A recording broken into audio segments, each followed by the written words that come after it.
Welcome back to database session. I hope you are doing very well. In this lecture, I will show you how to use parameter to pass external value into pipeline. So before going forward, I request you to please subscribe the channel and like this video if you find this video helpful. Now let's get started and see how to use parameter in pipeline.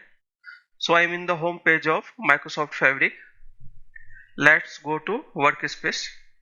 For this demo, I am using here demo workspace. Let us create new pipeline. Click on this new item to create pipeline. Click on this pipeline. Here I am using also data factory experience and name it pipeline PL parameter. Click on create button to create this pipeline.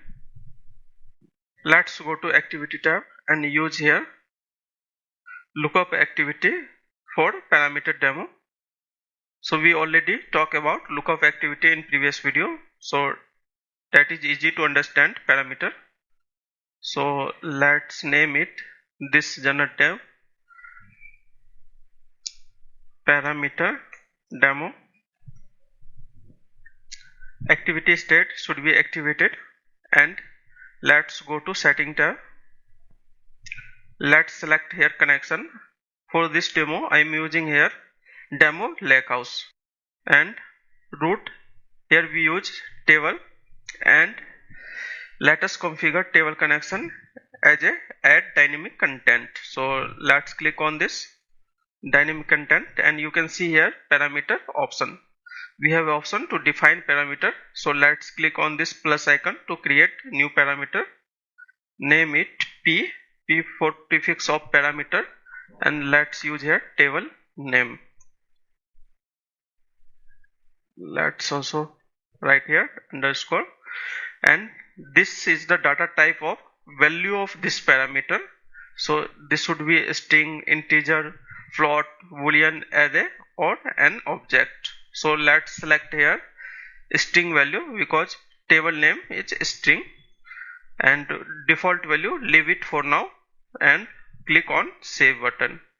And let's click this P underscore table underscore name. This is parameter name.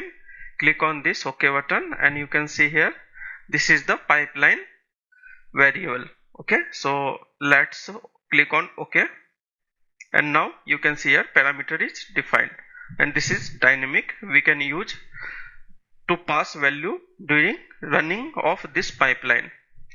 So if you click on empty canvas, you can also see here parameter. Click on this, and you can see here which we create parameter.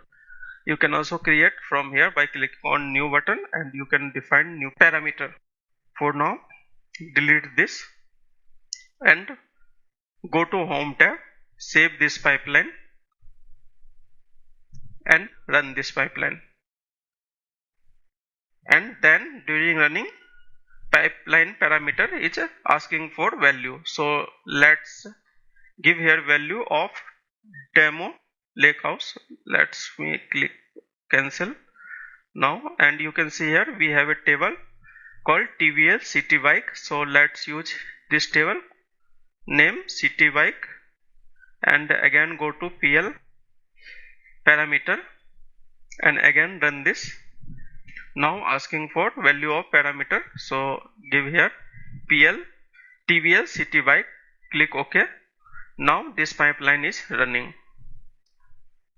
We need to pass value, and you can also define default value of parameter. So that is running now. You can see in output we only fetch first row only. So after succeeded, it show only first row. Click on this output, maximize this, and you can see here lookup activity show here key value pair of first row. Okay, so that is the use of parameter in data pipeline. So that's all about in this video. If you find this video helpful, please subscribe this channel and like this video. Thank you for watching. Have a nice day.